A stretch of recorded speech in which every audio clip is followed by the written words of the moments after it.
कभी खुशहाल, कभी उदास, कभी जीत, कभी हार होगी। ये जिंदगी की सड़क है, धीरे धीरे पार होगी। दर्शकों नमस्कार, बहुत बहुत स्वागत है आप तमाम प्यारे चहेते दर्शकों का आपके अपने चहेते कार्यक्रम बिहार बिहान में। आपके साथ मैं हूं प्रतिभा। जी हाँ, जीवन में तमाम रंग हमारे आते हैं, कभी खुश, कभी हम दुखी होते हैं, कभी खुशहाल होती है हमारी ज़िंदगी, कभी उदास होती है, कभी सुख का साथ मिलता है, कभी दुख का साथ मिलता है। लेकिन इन तमाम रंगों के साथ हम जीते हैं और इसी जीने में हमें हमेशा काम आता है वो एक सबसे बड़ा गुण जो हमें हमेशा अपने साथ रखना चाहिए, और वो गुण होता है धैर्य का गुण। जी हाँ, पेशेंस जिसे हम कहते हैं। ये धैर्य अगर हमारे साथ होना तो हमारे जीवन में कभी जो भी परेशानियाँ आएंगी वो परेशानियाँ हम बहुत ही हंसते हंसते झेल लेंगे और उन परेशानियों से हंसते हंसते ही बाहर निकल आएंगे। इसीलिए हमें हमेशा धैर्य का साथ रखना चाहिए, धैर्य का साथ हमें कभी नहीं छोड़ना चाहिए। कुछ और ऐसी बातें होती हैं जो हमारे जीवन में धैर्य के साथ साथ अगर हम उन्हें अपने जीवन में शामिल करते हैं तो हमारा जीवन जो है वो बहुत ही कहते हैं ना कि बिना रुकावटों के आगे बढ़ते चला जाता है। हमें सुख में भी उसी तरह रहना चाहिए जैसा कि हम दुख में पेशेंस बनाए रखते हैं। इसीलिए दोनों ही पक्षों में हमें हमेशा धैर्य का साथ बनाए रखना चाहिए। आगे बात करेंगे और रुख करेंगे सबसे पहले सेगमेंट का जो हम बिहार बिहान में आपके लिए लेकर आते हैं, और वो सेगमेंट होता है अनमोल वचन सेगमेंट। इस सेगमेंट में हम जानते हैं कुछ ऐसी बातें जो हमारे महान विभूति जो हो चुके हैं भारत के, जो हमारे बड़े बुजुर्ग बता चुके हैं, जो महान व्यक्तियों के द्वारा कही गई ये बातें होती हैं और ये जीवन में हमेशा हमारे अमृत का काम करती हैं और धैर्य को बनाए रखने में हमेशा हमारा साथ देती हैं। तो चलिए रुख करते हैं सबसे पहले सेगमेंट का, जिसमें आज हम देखेंगे राष्ट्रपिता महात्मा गांधी के द्वारा कही गई वो बात जिसमें हम कृतज्ञता अर्पित करते हैं ईश्वर को, उस अदृश्य शक्ति को जिसने हमें इतना सुंदर वातावरण दिया है, इतना सुंदर माहौल दिया है जीने के लिए। तो चलिए नजर डालते हैं क्या है आज का अनमोल वचन, क्या है आज का सुविचार।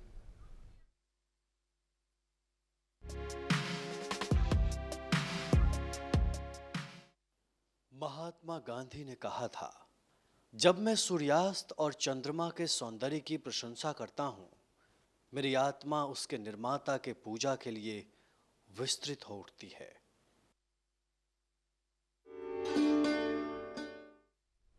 हमारे बीच आज के हमारे विशेष मेहमान इसी दिवस से जुड़े हुए मौजूद हैं और उनके साथ हमारी जो परिचर्चा है वो चलेगी। बताना चाहूँगी कि आज हमारे बीच जो विशेष मेहमान मौजूद हैं, आप हैं श्री एस चंद्रशेखर, आप सदस्य सचिव हैं बिहार राज्य प्रदूषण नियंत्रण बोर्ड के। तो सर, आपका बहुत बहुत स्वागत करना चाहूँगी हमारे कार्यक्रम बिहार बिहान में। नमस्ते। सबसे पहला सवाल सर आज के दिवस खास से जुड़ा ही आपसे मैं लेना चाहूँगी, क्योंकि ये एक अलार्मिंग स्टेज पे हम पहुँच गए हैं जहाँ हमें वाकई इस बात को समझना होगा कि अब खतरे की घंटी बज चुकी है। प्लास्टिक बैग्स जो है, प्लास्टिक के जो सामान है, प्रोडक्ट्स हैं, वो हमारे लिए कितने ज़्यादा नुकसानदेह हैं, इसके विषय में जानेंगे। लेकिन सबसे पहले आपसे जानना चाहेंगे कि आज पूरा विश्व world no plastic bag day मना रहा है, इस विषय पर हमारे दर्शकों को आप क्या कहना चाहेंगे? जी मैम, आज विश्व no plastic carry bag day है। प्लास्टिक कैरी बैग जैव विघटनीय नहीं होते हैं, बायोडिग्रेडेबल नहीं होते हैं, वो कई वर्षों तक रह जाते हैं पर्यावरण में, विभिन्न प्रकार के हेल्थ प्रॉब्लम क्रिएट करती है और आदमी को ही नहीं, जानवरों को भी वो बहुत ही नुकसानदायक है और पर्यावरण को भी काफ़ी नुकसान करते हैं और बहुत सालों तक रहने के कारण मिट्टी का उर्वरता क्षमता को भी बहुत कम कर देते हैं। इसलिए वो पब्लिक इसको अब 1 जुलाई 2022 से ही जो इसको सरकार ने पूर्ण प्रतिबंध लगा दिया है सिंगल यूज़ प्लास्टिक का, उसको अब हो के पब्लिक इसको समूचा उसको जो है मुक्त कर देना चाहिए, उसको उपयोग करना छोड़ देना चाहिए। यही एक मेरा आज का ये संदेश होगा सबको। जी, जैसा कि आपने बताया सर कि 1 जुलाई से ये पूर्णतः लागू कर दिया गया है कि सिंगल यूज़ प्लास्टिक जो है उसे हम बैन कर रहे हैं। तो ये फैसला जो सरकार का है, आप जिस पोजीशन पे हैं, आप तमाम जो गंभीरता है इस मसले की, उस गंभीरता को आपसे बेहतर शायद कोई नहीं समझ सकता है। हम अगर दिनचर्या अपनी जी रहे हैं, आम लोग अपनी दिनचर्या जी रहे हैं, तो शायद इस गंभीरता को वो नहीं समझ पा रहे हैं। तो ये जो फैसला है 1 जुलाई से सिंगल यूज़ प्लास्टिक बैन करने का, इस फैसले को आप किस तरीके से देखते हैं? मैडम, ये फैसला बहुत ही महत्वपूर्ण है और 1 दिन 2 दिन से नहीं लिया गया था। ये काफ़ी मंथन के बाद भारत सरकार, बिहार सरकार वो के द्वारा इसका काफ़ी डेटा इकट्ठा किया गया था, काफ़ी इस पर मंथन हुआ, कई सारे हितधारकों के साथ उसका विचार विमर्श हुआ था, तदुपरांत ये हुआ था। वर्ष 2019 अगस्त में माननीय प्रधानमंत्री महोदय द्वारा ये घोषणा किया गया था कि भारत में कुछ चिन्हित सिंगल यूज़ प्लास्टिक आइटम्स को हम प्रतिबंध करेंगे। उसी समय से इस पर कार्य करना शुरू किया था भारत सरकार ने। लेकिन भारत सरकार के प्रतिबंध के पूर्व ही बिहार सरकार जून 2019 में ही इसका एक न्यूज़पेपर में विज्ञापन जारी किया था पब्लिक से उनका अपना प्रतिक्रिया प्राप्त करने का। इस तरह का सरकार विचार रखती है कि ये जो है इस तरह के सिंगल यूज़ प्लास्टिक्स है जिसको हम लोग फ्रीक्वेंटली जो यूज़ करते हैं और उसको एक बार यूज़ करते हैं और उसको फेंक देते हैं, इसके चलते बहुत ज़्यादा नुकसान होते हैं। इसका जो है इकट्ठे हो जाते इतने वो क्वांटिटी में कि वो उसको डिस्पोज करना सरकारी तंत्रों में वो उस तरह का नहीं संभव हो पा रहा था और इससे जो है पर्यावरण नुकसान भी काफ़ी देखा जा रहा था। तो 2019 के बाद 2021 में जून में एक अधिसूचना जारी की गई थी, उसमें सिंगल यूज़ प्लास्टिक को हम बंद करेंगे करके। उसमें ईयरबड्स का साथ जो प्लास्टिक का डंडियाँ जो रहते हैं, बलून के साथ प्लास्टिक का डंडियाँ, आइसक्रीम के साथ जो वो प्लास्टिक का डंडियाँ यूज़ होती हैं, या आपको प्लास्टिक का पीवीसी बैनर्स का हो या कोई किसी इनविटेशन कार्ड, सिगरेट पैकेट्स या कोई मिठाई के डिब्बों में जो लपेटने वाले प्लास्टिक हो गया, और प्लास्टिक का कटलरीज है जैसे कि कांटी का चम्मच या इस प्रकार का वो जो है कई तरह का हम यूज़ करते हैं, वो कांटी है, चम्मच है, और प्लास्टिक का कटोरी है, ग्लास है, कप है, ट्रे है, स्टीरर है, ये सब चीज़ को वो सरकार ने बैन लगाने की निर्णय ली थी। तब उसमें बहुत कुछ हितधारकों का उसमें कुछ आपत्तियां भी थी, उनका कारोबार बाधित होगा, बहुत लोगों का बेरोजगार हो जाएंगे। सो उनका आर्थिक स्थिति को भी देखते हुए, वो इसका पर्यावरण का भी वो नुकसान को देखते हुए सरकार ने फिर पुनः उस पर विचार करते हुए उसको 2021 17 दिसंबर में इसको पुनः एक अधिसूचना जारी किया, जिसमें भारत सरकार के जो भी सामग्रियां सिंगल यूज़ प्लास्टिक का प्रतिबंधित था उसी सामग्रियों का प्रतिबंध लगा के किया जी। यहाँ ये उल्लेखनीय होगा कि ये जो है भारत सरकार 2021 में अगस्त के महीने में इस पर पूरे देश में सिंगल यूज़ प्लास्टिक पर प्रतिबंध लगा दिया। ये पूरे भारतवर्ष में तो है, लेकिन विभिन्न राज्य सरकारों द्वारा अपने अपने वो उनके विचारों के अनुसार विभिन्न वर्षों में इस पर प्रतिबंध लगाया भी है। जैसे कि बिहार सरकार द्वारा 2018 में ही प्लास्टिक कैरी बैग पर प्रतिबंध लगा चुके थे जी। एक तो अक्टूबर में नगर इसमें जो अर्बन एरियाज होते हैं, नगर निकायों वगैरह क्षेत्रों में इसको प्रतिबंध किया गया था, और उसी साल 2018 के दिसंबर में पूरे बिहार का जितना भी ग्रामीण क्षेत्र भी है, रूरल एरिया, वहाँ भी वो प्रतिबंध लगा दिया था। जिस तरह से हमारी आबादी है भारतवर्ष में, अगर वैसे हम देखें तो एक दिन में एवरेज अगर जितनी प्लास्टिक्स वो फेंकते हैं तो स्थिति बहुत ज़्यादा भयावह है हमारे पास। आपसे जानना चाहूँगी, सिंगल यूज़ प्लास्टिक अगर बैन होता है तो प्रदूषण मतलब पोल्यूशन कंट्रोल पे इसका कितना ज़्यादा असर होगा, ये आपसे जानना जी। बिल्कुल आपने सही कहा था मैडम। ये भारत का जो आबादी है, इतने लोग जो प्लास्टिक डेली यूज़ कर रहे हैं क्योंकि उनका आदत हो गया है उसका यूज़ करने का। इसके पहले जो भी यूज़ करते थे क्लॉथ बैग्स यूज़ करते थे, वो उस तरह का बर्तन से कुछ सामान ले लेते थे। इसमें कई लाखों टन का जनरेट होते हैं। उदाहरण के लिए पटना का टोटल जो सॉलिड वेस्ट का जनरेशन है, जो उत्पादन वो निकलते हैं कचरा 950 मेट्रिक टन पर डे का है। उसमें प्लास्टिक का मात्रा करीब 150 मेट्रिक टन का है प्रतिदिन। ये सिर्फ पटना जैसे एक शहर का बात है, इस तरह का ग्रामीण क्षेत्र भी है, पूरा देश की बात है। कई लाखों टन जनरेट होते हैं, उसको हथलन करना, उसको प्रसंस्करण करना, प्रोसेसिंग करना काफ़ी कठिन हो जाते हैं। कोई भी जो म्यूनिसिपल कॉरपोरेशंस हो या कोई ग्राम पंचायत हो या सरकार का कोई भी मशीनरी है, डिपार्टमेंट है, इससे डील करते हैं, इतने बड़े मात्रा में कर नहीं पा रहे थे। इसी के चलते ये प्रतिबंध वगैरह सरकार को लागू करने पर विचार करना पड़ा है जी।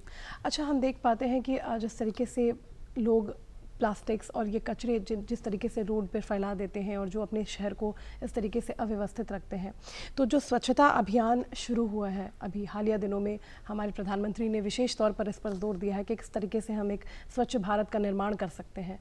तो स्वच्छता अभियान के शुरू होने के बाद से जो एक लेवल है पोल्यूशन का, उसमें कितनी ज़्यादा गिरावट आई है? जी मैम, वो इसको हम लोग 2017 का बेसलाइन ईयर से हम लोग देखते हैं हमेशा प्रदूषण का। उसको 2018, 19, 20 में तो कोविड का लॉकडाउन था ही, वो सबसे बहुत बेहतर हम लोगों को वातावरण मिला था। फिर 21, अभी 22 है। इसको प्रत्येक साल वो कम होते आ रहे। एक तरफ स्वच्छता की बात है, दूसरी तरफ मैम वो फ्यूल का भी अगर देखा जाएगा कि उसमें एलपीजी का जैसे उज्ज्वला स्कीम है वो उसमें आया था।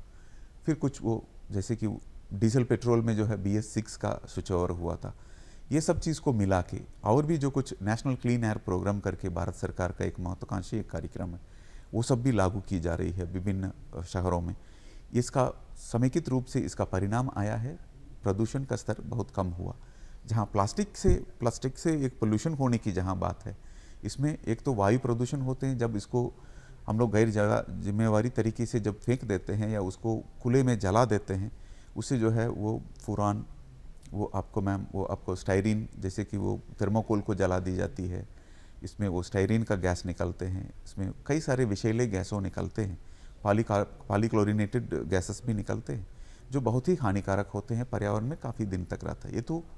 ये तो हम लोगों का वायु प्रदूषण का एक बढ़ावा प्रत्यक्ष रूप से वो बढ़ावा देती है। जहाँ वो हम लोग का जल जमाव वगैरह होने का भी ये प्लास्टिक बहुत इम्पॉर्टेंट एक कारक होती है। नालियों में जाम होने के बाद वो नालियों का पानी वो सड़क पर आ जाना, इससे बीमारियां फैलना, उसको स्वच्छता का ये भी एक प्रत्यक्ष अप्रत्यक्ष रूप से ये जरूर इसमें स्वच्छता का वो इसका भूमिका है। जी मैम। जी अच्छा, आपसे जानना चाहूँ सर, क्योंकि आपके पास वो तमाम डेटाबेसेस हैं, बिहार की अगर हम बात करें, अपने राज्य की बात करें, तो पिछले कुछ वर्षों में जो बढ़ोतरी या गिरावट कैसे आप देख पाते हैं इन दोनों चीज़ों को, प्रदूषण के स्तर की अगर हम बात करें तो?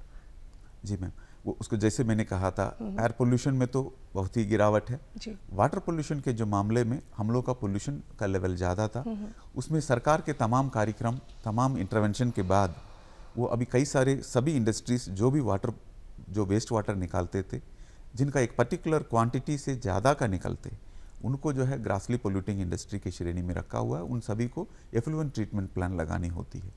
और जहाँ डोमेस्टिक सीवेजेस होते हैं, उसमें सभी जो अर्बन लोकल बॉडीज़ जो होते हैं, अर्बन डेवलपमेंट डिपार्टमेंट के अंडर में सीवेज ट्रीटमेंट प्लांट लगाने का है। अभी कुल मिला के पूरे राज्य में 54 सीवेज ट्रीटमेंट प्लांट लगाने का कार्य कर रहा है। उसमें अभी पटना का 4-5 जगह पर हो चुका है कार्य और वो चालू है। और बहुत सारे हिमालयाज़ की तरफ से नदियाँ आते हैं जो आके गंगा में मिलते हैं। इसलिए जो हम लोग वाटर क्वालिटी गंगा में हम लोगों को रिसीव करते हैं upstream side Ganga UP, Uttarakhand UP से, उससे यहाँ आने के बाद उसका वाटर क्वालिटी बहुत ही कंट्रोल में रहते हैं, स्टैंडर्ड में रहते हैं। इसमें एकमात्र मानक जिसको हम लोग फुलफिल नहीं कर पाते हैं, जो टोटल कोलीफॉर्म, फीकल कोलीफॉर्म, जो हम लोग का अनट्रीटेड सीवेज, जो डोमेस्टिक सीवेज जो होते हैं बहिष्राव, उसको सीधे पानी में छोड़ने के चलते होते हैं। अभी उसको जब तक सीवेज ट्रीटमेंट प्लांट 54 बनेगा नहीं, तब तक के लिए बायो रेमिडिएशन करके एक टेम्परेरी एक ट्रीटमेंट का व्यवस्था किया हुआ है सरकार द्वारा, वो चल रहा है। उसके चलते काफ़ी पानी की गुणवत्ता में सुधार आई है। जी, बहुत ही अच्छी बात है, एक अच्छी पहल। और कोशिश कहते हैं ना कि कोशिश रंग लाती है, तो हमारी ये जो मिली जुली कोशिश है सरकार की तरफ से और आम नागरिकों से भी एक जो सहयोग की अपेक्षा की जाती है, ताकि कोई भी मिशन सक्सेसफुल होता है तभी जब दोनों ही तरफ से लोग काम करते हैं। मुख्यतः पानी का हम लोग क्वालिटी नापते हैं, biological oxygen demand, chemical oxygen demand, dissolved oxygen, तीनों स्टैंडर्ड के अधीन है बिहार के अंदर। जी, ये बड़ा अचीवमेंट है सरकार, बहुत बड़ी अचीवमेंट है वाकई। आपसे जानना चाहूँगी सर कि अगर राज्य की हमने बात की, राज्य और राष्ट्र की अगर हम अपनी बात करें, तो किन किन प्रदूषणों पर नियंत्रण लगना बहुत ज़्यादा ज़रूरी है, और किन, जैसे वाटर पोल्यूशन होता है, आपका एयर पोल्यूशन है, तो किन किन प्रदूषणों पर नियंत्रण लगना, लगाम लगना ज़रूरी है, ताकि और ज़्यादा बेहतर माहौल में और ज़्यादा बेहतर आबो हवा में हम सांस ले सकें? जी मैम, सर्वप्रथम मैं कहूँगा कि वायु प्रदूषण पर नियंत्रण करना बहुत अति आवश्यक है, क्योंकि इसमें बहुत सारे ऐसे बहुत नैनो साइज के जो भी धूल कण होते हैं जी, वो सांस के साथ अंदर जाते हैं फेफड़े में, कई तरह का जो है वो सांस से संबंधित बीमारियों का वो बहुत कारक बनते हैं। एक ये है। दूसरा जल प्रदूषण है, जिसका हम लोगों के बाड़ी में भी जाते हैं, वो पर्यावरण को भी काफ़ी नुकसान करते हैं, जानवरों को भी काफ़ी नुकसान पहुंचाता है। ये एक है मैम। इन दोनों को प्रत्यक्ष अप्रत्यक्ष रूप से बढ़ावा देने के लिए कई अन्य कारक भी है, अन्य जो वो प्रदूषण का कासेस है, जो मैं कहूँगा सॉलिड वेस्ट, जिसका जो टो सबसिस्ट कहते हैं, म्युनिसिपल सॉलिड वेस्ट है, उसमें प्लास्टिक वेस्ट भी शामिल है, कंस्ट्रक्शन एंड डेमोलिशन वेस्ट है मैम, आपको ई वेस्ट भी आते हैं और बायोलॉजिकल वेस्ट भी आते हैं, जो बायोमेडिकल वेस्ट कहते हैं, स्पेशली जो हम लोगों के कोविड के टाइम में इतना जनरेट हुआ था, उसको तरीके से ट्रीट नहीं करने से भी और बीमारियां फैलने का खतरा रहती थी। इसको कंट्रोल करने के लिए पोल्यूशन कंट्रोल बोर्ड की तरफ से उसको एक रेगुलर नियमित रूप से मॉनिटरिंग सिस्टम लगाया जा रहा था। जो फॉलो नहीं करते थे, उसको नियमित रूप से अनुपालन नहीं करते थे, उन पर दंडात्मक कार्रवाई भी की जाती थी। जी जी अच्छा, आपसे जानना चाहूँगी सर, आज के दिन के परिप्रेक्ष्य में हम अगर बात करें world no plastic bag day, तो एक ज़माना था जब प्लास्टिक हमारे जीवन में शायद उतना ज़्यादा शामिल नहीं था। हम शुरुआती दौर की बात कर रहे हैं जब हम एक प्रगति की ओर आगे बढ़ रहे थे। उस वक्त प्रदूषण के स्तर में भी इतनी ज़्यादा बढ़ोतरी नहीं हुई थी, कमी थी, क्योंकि हम आर्टिफिशियल चीज़ों की तरफ कम और नेचुरल रिसोर्सेज की तरफ ज़्यादा ध्यान देते थे। जैसे अगर हम बात करें, अगर हम फॉर एग्जांपल अगर मैं एक उदाहरण देना चाहूँ, तो अगर सब्ज़ी लेने कोई बाहर जाते हैं आम नागरिक, तो वो अपने कपड़े के झोले को या इस तरह के कोई एक जूट बैग्स का इस्तेमाल करते थे। लेकिन आज के दौर में हम देखें तो सबके हाथ में प्लास्टिक है। तो आपसे मैं ये जानना चाहूँगी कि प्लास्टिक बैन की बात अगर हम करते हैं, अगर हम ये कल्पना करते हैं कि शायद plastic single use plastic free India अगर होगा, तो क्या ऐसा संभव है? क्योंकि आज की जो दिनचर्या है, आज की जो स्पीड अप लाइफ है, उसमें प्लास्टिक बहुत ज़्यादा अब दिनचर्या में, सबकी जीवन शैली में बहुत ज़्यादा एडजस्ट कर गया है, और लोगों को कुछ भी रखने की ज़रूरत पड़ती है तो शायद वो उतना ज़्यादा एफर्ट नहीं लगाना चाहते जूट बैग्स का या क्लॉथ बैग्स का, कपड़ों के बैग का, वो सीधे प्लास्टिक की ओर ही उनका हाथ बढ़ता है। तो कैसे आप देख पाते हैं इस बात को, कितना ज़्यादा सक्सेसफुल देख पाते हैं आप इन फ्यूचर? बिल्कुल आपने सही कहा मैम। दिनचर्या में हम लोगों का सुबह उठने से लेकर रात को सोने तक जो भी वस्तुओं को हमने वो प्रयोग करते, अधिकतर वो प्लास्टिक युक्त होते हैं, प्लास्टिक से ही बना हुआ चीज़ ही होती है। तो वो अभी हम लोगों का जीवन शैली में जितने ज़्यादा हम पर्यावरण अनुकूल जीवन शैली को अपनाएंगे, वो बहुत ही अच्छा होगा। इसलिए माननीय प्रधानमंत्री महोदय द्वारा COP26 ग्लासगो में जो मीटिंग हुई थी, वर्ल्ड लेवल का समिट, उसमें उनका एक पूरे दुनिया को एक संदेश दिया था। प्रदूषण का अगर हम लोग सही वो हम लोग का क्लाइमेट चेंज का हो या प्रदूषण का भी बात हो, उसको अगर नियंत्रण पाना है, जीवन शैली में बदलाव बहुत ज़रूरी है। ये पहली बार किसी एक राजनेता इस तरह के बहुत बड़ा सा एक बयान एक बाहर आया है, इस सभी पब्लिक को दिया गया था। बिल्कुल सही कहा ये बात, और सभी पब्लिक को, इसको जनता को ये मानना पड़ेंगे कि इसके जब प्लास्टिक करके एक थैला या कोई भी चीज़ था नहीं, उस समय में हम लोगों का जीवन शैली कैसे रहा। जूट का बैग यूज़ करते थे, कपड़ा का थैला यूज़ करते थे, कोई भी बर्तन से जाके कोई तेल मंगा लेने का वो कर लेते थे। प्लास्टिक का कैन तो नहीं था उस टाइम में, लोहा का ही यूज़ करते थे बहुत सारे चीज़। अब वो कि हम लोगों को ही वो निर्णय लेना होगा, और बहुत ही अति आवश्यक है। जिस तरीके से अभी प्रदूषण फैल रहे हैं, मिट्टी का उर्वरता शक्ति को खराब कर दे रहा है ये, और जितना जल जमाव का, बाढ़ का स्थिति को उत्पन्न कर दे रहा है, इसको हम लोग अब होके इसको वो नहीं कहना चाहिए पब्लिक को। इसलिए जो है सरकार ही नहीं, कई सारे वो सिविल सोसाइटी ऑर्गेनाइजेशन है, संस्थान है, स्कूल्स है, कॉलेजेस है, कई सारे कार्यक्रमों में आयोजन करके इस तरह का वो जन जागृति कार्यक्रम कर रहे हैं। अब होके जनता को जागरूक होना बहुत ही ज़रूरत है। इसी को देखते हुए इस पर किसी प्रकार का सकारात्मक कोई बदलाव नहीं दिख रहा था, इसलिए सरकार को अपना नीतिगत निर्णय लेते हुए इस तरह का एक नियमावली लागू करना पड़ा, जिसको प्लास्टिक वेस्ट मैनेजमेंट रूल्स 2016 लाया था, एनवायरमेंटल प्रोटेक्शन एक्ट 1986 के तहत। इस तरह का ये पॉलिसी इंस्ट्रूमेंट बहुत ही आवश्यक है।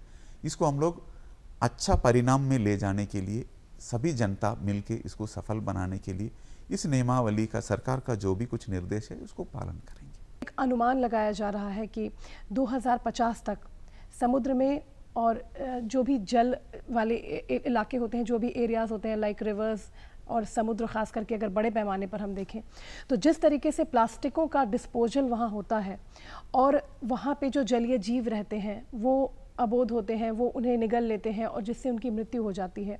तो एक अनुमान है कि 2050 तक अगर हम समुद्रों की तरफ देखेंगे तो शायद वहाँ पर हमें जलीय जीव कम और प्लास्टिक कि कचरे ज़्यादा नज़र आएंगे, ये एक बहुत बड़ी ख़तरनाक बात है। किस तरीके से आप इसे देख पाते हैं? जी बिल्कुल सही है मैम। एक शोध में इस तरह का एक खुलासा किया गया था कि जलीय जीवों पर वो बहुत ज़्यादा प्लास्टिक के मात्रे पाए जाते हैं। ऐसा नहीं कि सिर्फ समुद्र में ही जाके प्लास्टिक का डिस्पोज की निष्पादन की जाती है या वो वेस्ट प्लास्टिक को फेंका जाता है, यहाँ नदी में भी किया जाता है। बिल्कुल। और यहाँ के जो है हम लोग के और अन्य जगह पर भी जो भी प्लास्टिक यूज़ करते हैं वो धीरे धीरे नदी में जाते हैं और नदी से ही समुद्र में जाते हैं। इसलिए इस तरह का एक जो है प्लास्टिक काउंटर मेजर्स 2 करके यूनाइटेड नेशन एनवायरनमेंट प्रोग्राम द्वारा एक कार्यक्रम चलाई जा रही है। इसमें जन जागृति कार्यक्रम है, साथ साथ कुछ उसमें जो है सर्वे का भी कार्य की जा रही है। इसमें पटना में सर्वे हो चुका है, क्योंकि पटना भी काफ़ी संवेदनशील जगह है जहाँ ये जल में वो इस तरह के जलीय स्रोतों में इस तरह के प्लास्टिक पाए जाना, क्योंकि यहाँ 50% का गंगे डॉल्फिन का वो जो पॉपुलेशन है बिहार में पाए जाते हैं। बिल्कुल। और यहाँ है क्रिटिकली एंडेंजर्ड घड़ियाल जो है एक मगरमच्छ का प्रजाति है, ये भी यहीं पे पाए जाते हैं बहुत ज़्यादा। तो इसलिए इसको बहुत ज़्यादा खतरा है। जितना भी इस तरह की घटनाएं देखने को मिला है, जानवर का मृत जिसका वो लाश मिला है डेड बॉडी, उसमें से बहुत प्लास्टिक्स निकला है। ये दर्शाता है कि जो है पानी में कितने प्लास्टिक की मात्रा है और ये धीरे धीरे वातावरण में कई वर्षों तक रहता है, कई हजारों साल तक रहता है। धीरे धीरे टुकड़ा होते होते ये माइक्रो प्लास्टिक का रूप ले लेते हैं। इतना माइक्रो लेवल पर वो टुकड़ा हो जाते हैं कि जिसका अपना जानवरों का आदमी के बॉडी सिस्टम में सिस्टमेटिक ब्लड में भी आ जाते हैं। इसके चलते जो है कैंसर है, अन्य रिप्रोडक्शन रिलेटेड इश्यूज़ का भी ये बहुत खतरा और बहुत सारे हैं जिस पर शोध चल रही है। कई सारी बीमारियों का ये जड़ हो जाती है जी। ये समुद्र का हो या कहीं नदी का हो, यहाँ कहीं भी ये धीरे धीरे फूड चेन में वो आते आते सभी ह्यूमन बीइंग्स का भी बॉडी में है। अभी कोई प्रोडक्ट नहीं है जिसमें हम प्लास्टिक नहीं यूज़ कर रहे हैं, इसलिए ये ब्लड में भी है, आदमी का आ गया। इसीलिए कई बार हमें बहुत ही गंभीर परिणामों का भी सामना करना पड़ता है। कैंसर जैसी बीमारियां सामने आती हैं जब इस तरीके की विभीषिकाएं आगे बढ़ती हैं और बढ़ती चली जाती हैं। आपसे जानना चाहूँगी सर कि जिस तरीके से हमने जल की बात की, एक वाटर पैचेस की बात की, तो अगर हम बड़े स्तर पर देखें तो समुद्र, और अगर छोटे स्तर पर देखें तो नदियाँ हमारे भारतवर्ष में बहुत ज़्यादा हैं। तो गंगा नदी की खास करके हम बात करें, जिन्हें हम भारतवर्ष में माँ का दर्जा देते हैं, गंगा स्वच्छता अभियान को आप जिस तरीके से कचरा वहाँ फेंका जाता है और उसको लेकर कई बार जागरूकता फैलाई जाती है लोगों के बीच, तो इसमें आप किस तरीके से कमी देख पाते हैं? क्या जागरूकता का असर वहाँ देखने को मिल रहा है आपको? जी बिल्कुल, एक उदाहरण मैं यहाँ बताऊँगा कि ये जो है सरकार द्वारा वर्ष 2021 में आइडल इमर्शन का प्रोहिबिट करने का वो एक रूल्स बनाया गया था। वो इसलिए इसका मुख्य पर्पस तो था कि केमिकल्स या कोई कुछ इस तरह के सॉलिड वेस्ट, वो टो सबसिस्ट या कोई प्लास्टिक, कोई जो जैव विघटनीय नहीं हो वैसा सामग्रियों को नदी में ना फेंके, खास करके जो भी जल स्रोतों में ना फेंके। उसका जो है हम लोग वो 2021 के दुर्गा पूजा के टाइम में ही उसका वो अधिसूचित किया गया था। उसका प्रचार प्रसार काफ़ी किया गया था। उसका सकारात्मक हम लोगों को देखने को मिला था। उसको छोटी गंगा करके एक छोटा सा कृत्रिम एक तालाब बना के उसी में जाके वो डिस्पोज किया गया था। इसको स्वयं मैं भी गया था फील्ड में देखने का। कई जगह पे लोग इसको मान्यता दिया, हाँ हम लोग जो है नदी में नहीं फेंकना चाहिए। ये बहुत अच्छा चीज़ मिला। नहीं तो जो है सरकार इसको कहते एक जीवित नदी है, ये देश का एक नदी है, ये एक वो इसको आदमी के जैसे एक जीवित एक आदमी के जैसे इसको भावित करके उसको प्रोटेक्ट करने की, संरक्षण करने की ज़रूरत पड़ती है। और इस पे वो देश का आधा आबादी इस एक नदी से वो निर्भर करते हैं। कई तरह का चीज़ पे इसको पूजित की जाती है। बिल्कुल, लोगों की आस्था, लोगों की भावनाएं जुड़ी हैं। हाँ जी, और इसके साथ साथ एक तो पूजा सामग्रियों को फेंकने का हो गया, दूसरा जो है जहाँ भी क्रिमेशन होते हैं, डेड बॉडी को जो जलाई जाती है, उसको भी उस समय भी जो है बहुत सारी पूजा सामग्रियाँ रीति रिवाज से संबंधित छोड़ी जाती है। उस पर भी जो है हम लोगों ने उसको सूचीबद्ध करके उसको भी हम लोगों ने एक नियमावली लाने का प्रक्रिया भी जारी है। जैसे वो भी हो जाएगा, धीरे धीरे कम होगा। अभी भी लोगों का जागृति में वो बहुत कमी है, उसको जन जागृति को और बढ़ाएंगे। जी। जी। अच्छा, आपसे जानना चाहूँगी, क्योंकि वक्त की थोड़ी सी कमी है हमारे पास, लेकिन आपसे ज़रूर जानना चाहूँगी कि स्वच्छता अभियान को, जो कि एक मिशन के तौर पर पूरे देश में की नब्ज़ में कहीं ना कहीं मिल गया है, और हर एक जन जन तक ये बात है कि हमें अपने भारतवर्ष को, हमें अपने राज्य को, हमें अपने शहर को स्वच्छ बनाना है। ये तमाम जो स्ट्रैटेजीज़ हैं सरकार की तरफ से, जो लोगों के हित के लिए हम आगे बढ़ रहे हैं, और ये तमाम जो चीज़ें लोगों के हित के लिए की जा रही हैं, ताकि जो आने वाली पीढ़ी है उनके लिए एक बेहतर कल का हम निर्माण कर सकें और एक विरासत उनके लिए छोड़कर जा सकें, जो एक स्वच्छ और साफ़ सुथरा माहौल हो, वातावरण हो। क्या एक ऑल टुगेदर इम्पैक्ट आप देख पाते हैं जन जन की नब्ज़ में, अगर हम इस तमाम स्ट्रैटेजी को देखें तो? जी बिल्कुल, ये वो सही कहा आपका। स्वच्छता से बिल्कुल वो जो है इस तरह के कचरा है, चाहे ठोस कचरा है या प्लास्टिक कचरा है, उसका बहुत महत्वपूर्ण अंग है उसका। इसके लिए सरकार का जो भी नियम है या वो उसका नीति है कि जो स्रोत में ही उसको पृथक्करण करके ही उनको वो जमा करने हैं। इसका जिम्मेदारी जनता का ही होती है, जो पहला हितधारक होते हैं इस तरह के स्वच्छता के लिए। स्वच्छता शुरू होते हैं घर से। हम जहाँ जो अपना घर का घरेलू कचरा को जो करते हैं, पृथक्करण करके, सेपरेट करके, वो उसको सेग्रीगेट करके ही वो म्युनिसिपल अथॉरिटीज़ को जो गाड़ियाँ आती है, डोर टू डोर कलेक्शन 100% हो रहे हैं पूरे प्रदेश में। यहाँ तक कि ये भी सुविधा है कि सूखा कचरा अलग और गीला कचरा अलग है। उसका प्रसंस्करण करने का तरीका है, उसका व्यवस्था भी है सरकार के यहाँ। मेन इम्पॉर्टेंट एक जरूरी है, जनता अपना जिम्मेवारी समझना चाहिए। इसमें नियमावली में दिया हुआ उनका भी जिम्मेवारी है, सरकारी विभागों जो इससे संबंधित है उनका भी जिम्मेवारियां, दायित्व निर्धारित है, प्रदूषण नियंत्रण परिषद का भी दायित्व निर्धारित है। सबसे पहले शुरुआत होते हैं घर से। कोई भी चीज़ वो स्वच्छता का हो, वो कोई अच्छा चीज़ कुछ भी होते हैं, घर से शुरू होते हैं, फिर मोहल्ला, मोहल्ला से फिर वो शहर, शहर से फिर पूरा देश भर में वो फैलते हैं। इसलिए मेरा ये कहना होगा, कहेंगे कि ये जनता से ही वो अपील होगा कि घर से ही ये इसको शुरुआत किया जाए। जो भी गाड़ियाँ आते हैं, स्वच्छता कर्मी आते हैं, स्वच्छता सहायक जो भी आते हैं, उनको सहयोग करें। और सरकारी विभाग जो इससे हम लोगों को जो शहर को स्वच्छ रखने का, हमको स्वस्थ रखने के लिए जो ज़रूरी है उसके लिए मेहनत करते हैं, उनको सहयोग करेंगे, अपने घरेलू कचरा को पृथक्करण करके देंगे। शुरू इसी से होते हैं। जहाँ पृथक्करण हो जाते हैं वहाँ का लैंडफिल डंप साइट में भी जो है मैनेज करना बहुत आसान हो जाती है। नहीं तो इतने बड़े अंबार लगा रहते हैं हर शहर के बाहर, वो बहुत एक अजीब सा एक गंदा एक दृश्य देखने को मिलते हैं, उससे बहुत बीमारियां भी फैलती हैं। जी सर, आप हमारे कार्यक्रम में आए और आपने इतनी सारी बहुत ही विशेष जानकारियां हमारे दर्शकों के साथ साझा की, और आपने यहाँ बैठकर जो सारी बातें हमारे दर्शकों के साथ साझा की, हम पूरी उम्मीद करते हैं कि तमाम जो बातें आपने बताई उस पर वो ज़रूर अमल करेंगे। आप हमारे कार्यक्रम में आए और हमारे दर्शकों के साथ इतनी सारी रोचक बातें आपने साझा की, बहुत बहुत शुक्रिया, बहुत बहुत धन्यवाद करना चाहेंगे आपका हमारे कार्यक्रम में आने के लिए। बहुत बहुत धन्यवाद मैम। सभी दूरदर्शन के व्यूवर्स को भी बहुत बहुत धन्यवाद।